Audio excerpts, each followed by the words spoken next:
This next young man has been with us before. Franklyn Ajaye is a very clever young comedian, and he's been in a couple of films with Richard Pryor. And he's got a couple of dates coming up, and if you're in the area, I suggest you drop in and see him. He'll be at the North Carolina State University in Raleigh, February the 19th, at Tufts University, Boston on the 20th, and at the Punchline in San Francisco from the 24th to the 27th. Would you welcome Franklyn Ajaye? Franklyn?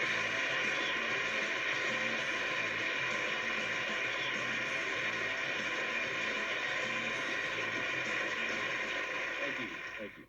I've been doing a lot of traveling. I just got back from Hawaii. Now, Hawaii, to me, is heaven on earth. I have never seen people as relaxed as this. Everywhere you go, people are just, aloha, mahalo, mahalo.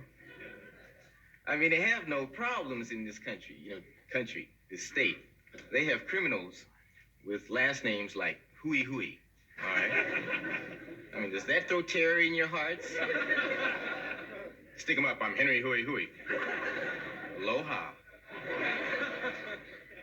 But I figured it out. You have to be relaxed to dress in those Hawaiian shirts, You really can't be uptight and wear those flower shirts. I tell you, and that's all you see everywhere you go. I tell you, you see so many of them that they start to look good to you.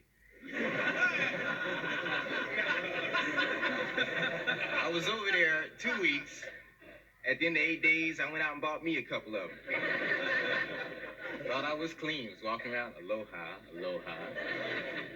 They didn't start to look silly to me till I got back on the plane on the way coming home. About 2,000 miles out, I started looking down at it.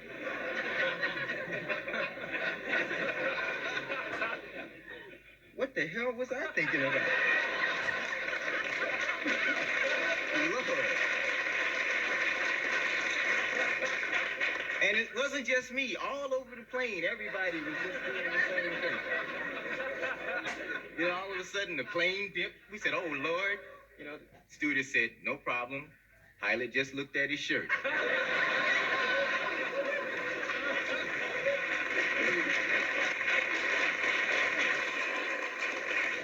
The weather in Hawaii is real mellow. They don't have to worry about conserving their energy like we do over here.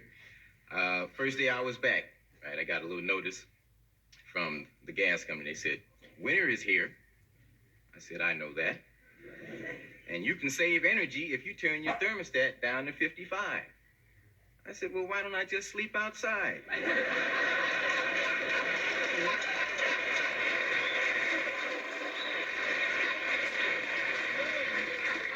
I mean, why have a house?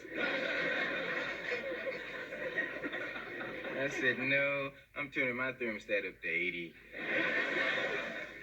When my heat runs out, I'll deal with it then. Because I got to thinking logically. I said, they're not going to run out of energy before I die. And after I'm dead, I don't care if the next dude lives in my apartment, ain't got no heat.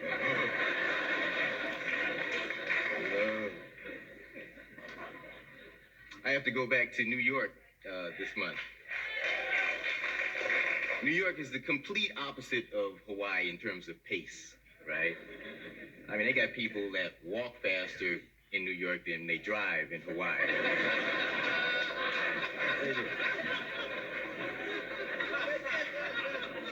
And I think New York is a very superstitious city. People there are very superstitious.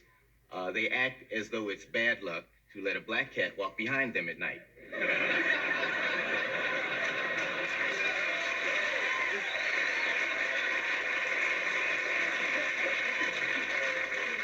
This is something I picked up on when I was there.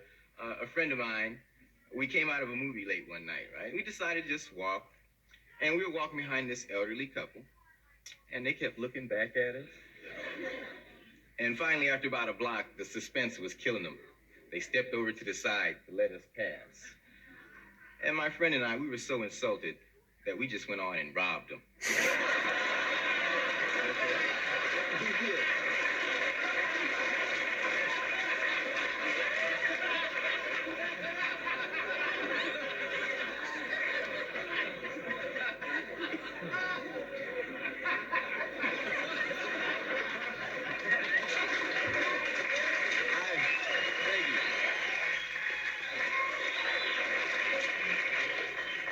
I recently started drinking beer, okay? Because I want to be a man. These commercials, they finally got me. I got to try this stuff out. All right, I resisted for a long time, but I had to start trying to drink it because I wanted to see what it is about this drink that makes these guys go crazy on these commercials. I mean, they will do anything. There's this one that cracks me up where there's a guy out there, he's cutting a hedge, right? And his friend comes over, say, Bob, let's play some one-on-one for about $30. Now I gotta trim this hedge, John. Don't have time.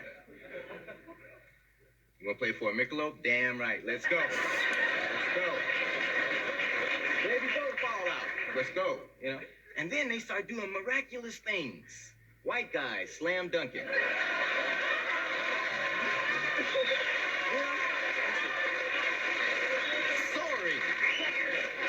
Sorry. I mean, you know, that's something you don't see every day. I know because I play basketball myself. Okay, all black people play basketball. I admit it. It's our golf. Okay.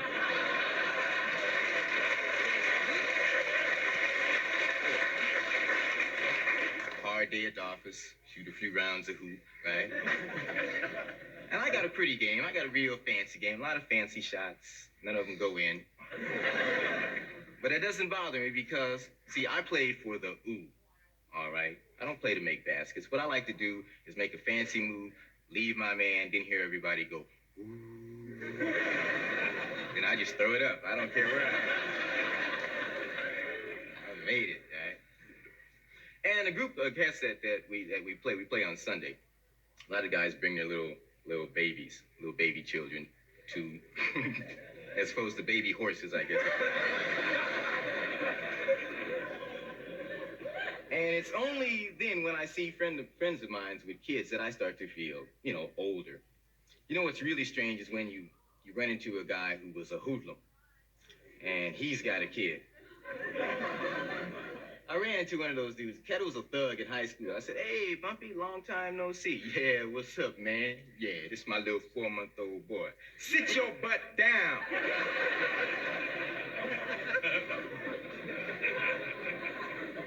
Love that little crumb snatcher.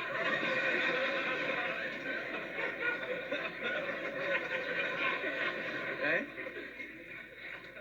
I think we should all really look at babies really close and observe them.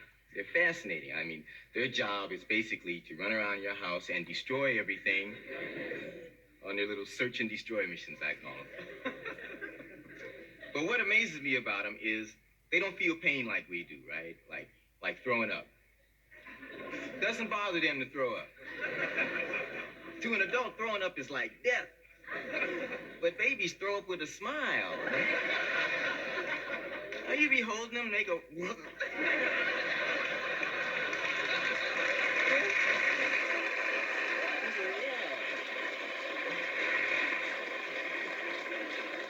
And then they're hungry right away.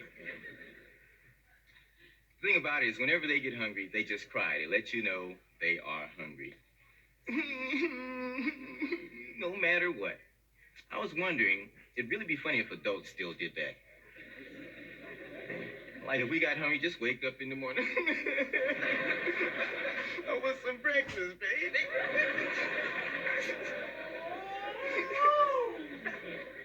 At lunchtime, there'd be long lines of people at McDonald's. I want a Big Mac. Hurry up, I got an appointment.